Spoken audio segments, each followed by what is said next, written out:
श्री राम समर्थ। श्री गणेश जी को, माँ सरस्वती को, श्री समर्थ सद्गुरु जी को प्रणाम करके कुछ पल भगवती का चिंतन करके श्रीमद् देवी भागवत सारामृत कथा श्रवण करेंगे। ओम ऐं ह्रीं क्लीं चामुंडाय वीच्चे। ओम ऐं ह्रीं क्लीं चामुंडाय वीच्चे। ओम ऐं ह्रीं क्लीं चामुंडाय वीच्चे। ओम ऐं ह्रीं क्लीं चामुंडाय वीच्चे। ओम ऐं ह्रीं क्लीं चामुंडाय वीच्चे। जगदम्बा माता की जय। सर्वमंगल मांगल्ये शिवे सर्वार्थ साधिके शरण्ये त्र्यंबके गौरी नारायणी नमोस्तुते। सभी श्रोताओं को सादर नमस्कार। श्री जगदम्बिकायै नमः। जब ऋषियों ने देवर्षि नारद तथा वसुदेव जी का संवाद सुनाकर श्रीमद् देवी भागवत का महिमा सुनाया, तब मुनि कहने लगे, हे ऋषिवर, आप हमें और भी भगवती का महात्म्य सुनाइए। तब सूत जी कहने लगे, अथेतिहासमन्यश्च शृणुध्वं मुनिसत्तमाः देवी भागवतस्तस्यास्य महात्म्यं यत्र गीयते। हे मुनिवरों, अब आप लोग एक अन्य इतिहास सुनिए जिसमें इस देवी भागवत के महात्म्य का वर्णन किया हुआ है। एक बार एकदा कुंभयोनिस्तु लोपामुद्रापतिर्मुनिः। कुंभयोनि लोपामुद्रापति महर्षि अगस्त्य ने कुमार कार्तिकेय के पास जाकर उनकी भली भांति पूजा करके उनसे विविध प्रकार की बातें पूछी। भगवान कार्तिकेय ने दान, तीर्थ, व्रतादि के महात्म्य से परिपूर्ण अनेक कथाओं का वर्णन उससे किया। उन्होंने वाराणसी, मणिकर्णिका, गंगा तथा अनेक तीर्थों के महात्म्य का अत्यंत विस्तार पूर्वक वर्णन किया। उसे सुनकर अगस्त्य मुनि परम प्रसन्न हुए और उन्होंने महातेज संपन्न कुमार कार्तिकेय से लोक कल्याण के लिए पुनः पूछा, हे तारकारिपु, हे भगवान, हे प्रभु, आप मुझे देवी भागवत के महात्म्य तथा उसके श्रवण की विधि भी बताइए। देवी भागवतम नाम पुराणम परमोत्तमम। श्रीमद् देवी भागवत नामक पुराण सभी पुराणों में अति श्रेष्ठ है, जिसमें तीनों लोकों की जननी साक्षात सनातनी भगवती की महिमा गाई गई है। यह सुनकर कार्तिकेय कहने लगे, श्री भागवत माहात्म्यम को वक्तुम विस्तरात् क्षमः। हे ब्रह्मन, श्रीमद् देवी भागवत के महात्म्य को विस्तार पूर्वक कहने में कौन समर्थ है। मैं इस समय संक्षेप में इसे कहूंगा, आप सुनिए। जो शाश्वती सच्चिदानंद स्वरूपा भोग तथा मोक्ष प्रदान करने वाली जगदम्बा है, वे स्वयं इस पुराण में विराजमान रहती है। अतएव हे मुने, यह श्रीमद् देवी भागवत उन जगदम्बिका की वांग्मय मूर्ति है, जिसके पठन एवं श्रवण से इस लोक में कुछ भी दुर्लभ नहीं है। विवस्वान के एक पुत्र हुए जो श्राद्ध देव नाम से प्रसिद्ध थे। संतान रहित होने के कारण उन राजा श्राद्ध देव ने वशिष्ठ मुनि की अनुमति से पुत्रेष्ठी यज्ञ किया। तत्पश्चात मुनि श्राद्ध देव की भार्या श्रद्धा ने यज्ञ के होता से प्रार्थना की, हे ब्रह्मन, आप कोई ऐसा उपाय करें जिससे मुझे कन्या की प्राप्ति हो। अतः होता ने मन में कन्या प्राप्ति का संकल्प करते हुए आहुति डाली और उसके विपरीत भाव से फलस्वरूप एक कन्या उत्पन्न हुई, जिसका नाम इला रखा गया। इसके बाद पुत्री को देखकर उदास मन वाले राजा श्राद्ध देव ने गुरु वशिष्ठ से कहा, हे प्रभु, पुत्र प्राप्ति के आपके संकल्प के विपरीत यह कन्या कैसे उत्पन्न हुई। यह सुनकर महर्षि वशिष्ठ ने ध्यान लगाया, इसमें होता का व्यतिक्रम जानकर वे इला पुत्र बनाने की कामना से ईश्वर की शरण में गए। मुनि तप प्रभाव और भगवान की कृपा सभी लोगों के देखते देखते इला कन्या से पुरुष में परिवर्तित हो गई। इसके बाद गुरु वशिष्ठ ने पूर्ण रूप से संस्कार करके उसका नाम सुद्युम्न रखा। वे मनुपुत्र सुद्युम्न सभी नदियों के निधानभूत सागर की भांति सभी विद्याओं के निधान हो गए। कुछ दिन बीतने पर सुद्युम्न युवा हुए और एक दिन सिंधु देशीय घोड़े पर चढ़कर वे अखेट के लिए वन में गए।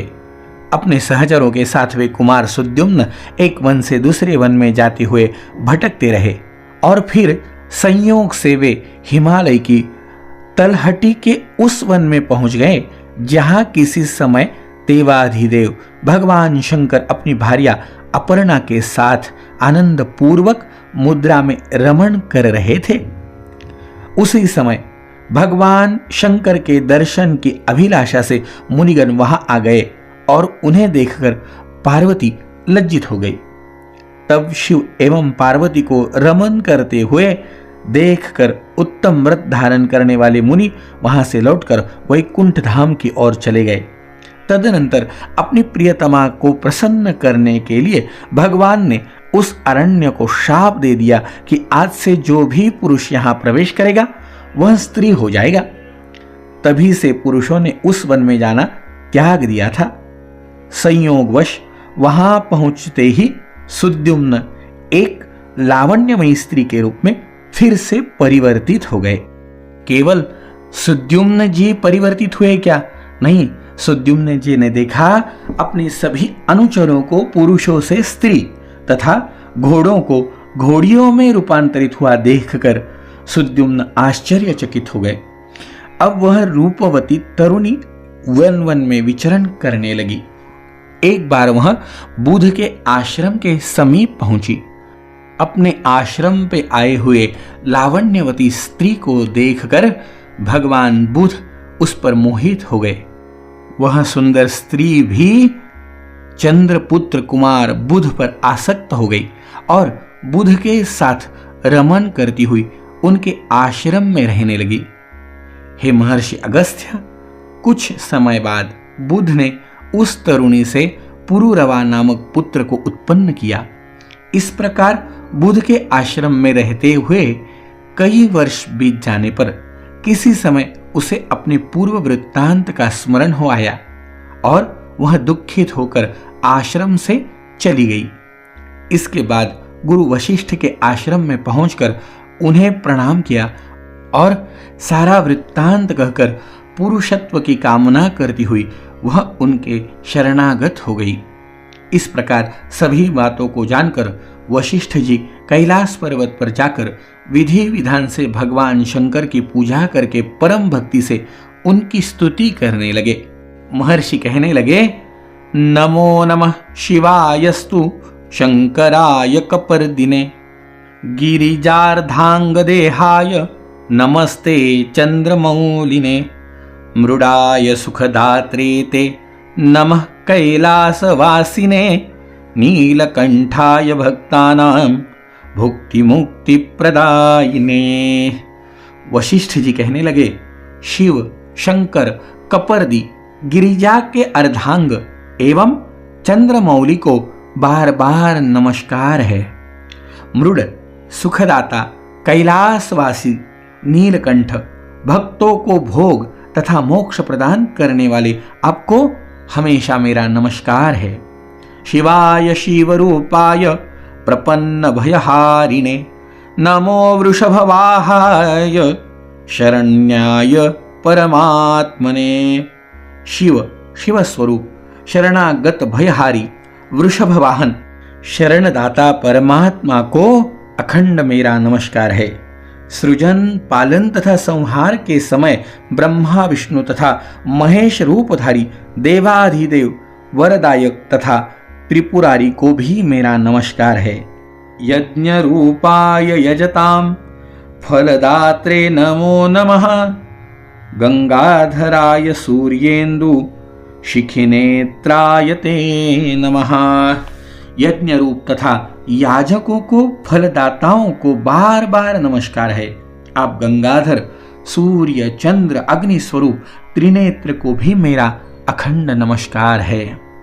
इस प्रकार मुनि वशिष्ठ के द्वारा स्तुति किए जाने पर करोड़ों सूर्यों सदृश प्रभा से युक्त एवं भगवती पार्वती के साथ नंदी पर आरूढ़ वे जगतपति भगवान शंकर वहां प्रकट हो गए।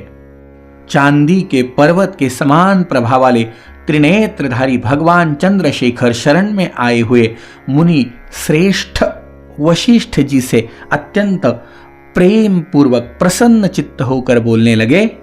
वरम वरय विप्रेर्षे यत्ते मनसि वर्तते। हे विप्रर्षे, आपके मन में जो भी इच्छा हो वह वर मांग लीजिए। उनके इस प्रकार कहने पर गुरु वशिष्ठ ने प्रणाम करके इला की पुरुषत्व प्राप्ति के लिए उनसे प्रार्थना की।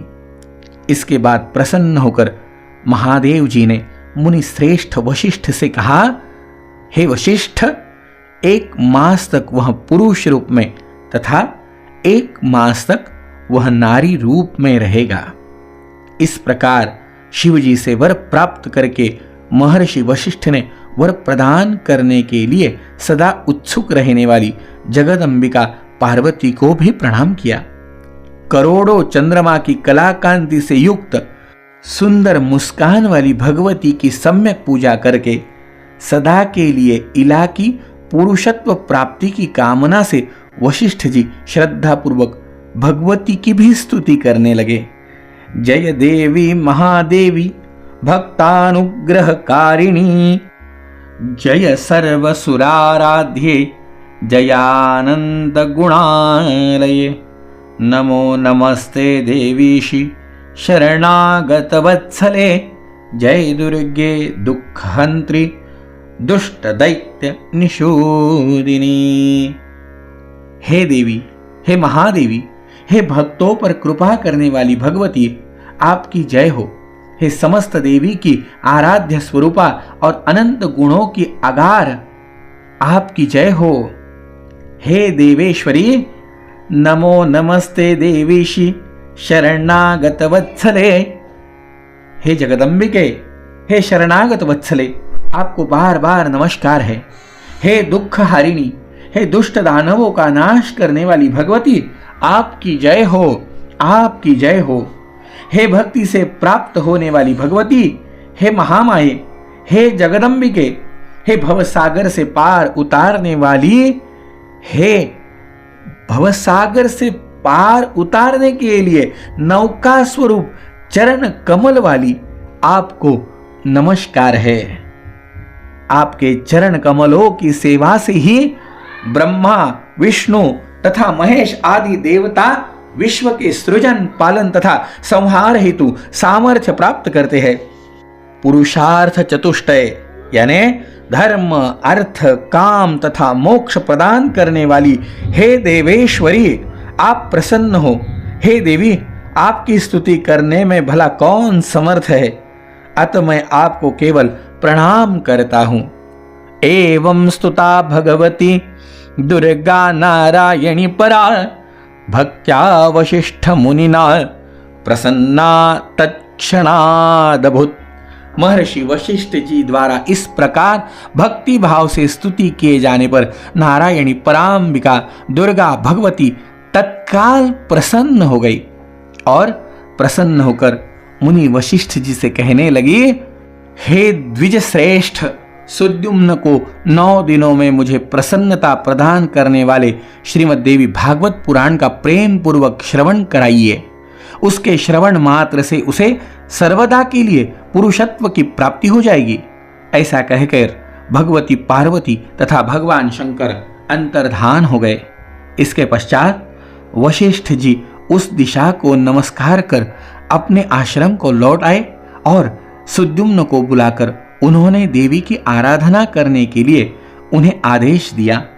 अश्विन मास के शुक्ल पक्ष में जगदम्बा की विधिवत पूजा करके वशिष्ठ जी ने राजा को नवरात्र विधान के अनुसार श्रीमद् देवी भागवत पुराण सुनाया इस प्रकार अमृत स्वरूप श्रीमद् देवी भागवत पुराण को भक्ति पूर्वक सुनकर और वशिष्ठ पूजन वंदन करके सुद्युम्न ने सदा के लिए पुरुषत्व प्राप्त कर लिया।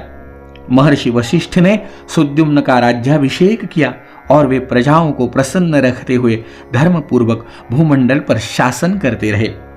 सुद्युम्न ने अत्यंत श्रेष्ठ दक्षिणा वाली भांति भांति के यज्ञ किए और अंत में पुत्रों को राज्य शासन सौंपकर वे देवी लोक को प्राप्त हुए। हे विप्रो, इस प्रकार मैंने आप लोगों को इतिहास सहित देवी महात्म्य बता दिया। यदि कोई मनुष्य सद्भक्ति के साथ इसे पढ़ता अथवा सुनता है तो वह देवी की कृपा से इस लोक में संपूर्ण कामनाओं की प्राप्ति तो कर लेता ही है, अंत में देवी के परम सत्य स्वरूप सत्य लोक को भी प्राप्त कर लेता है। और इसके बारे में कथा सुनेंगे कल सुबह ठीक 7 बजे। जय जय रघुवीर समर्थ।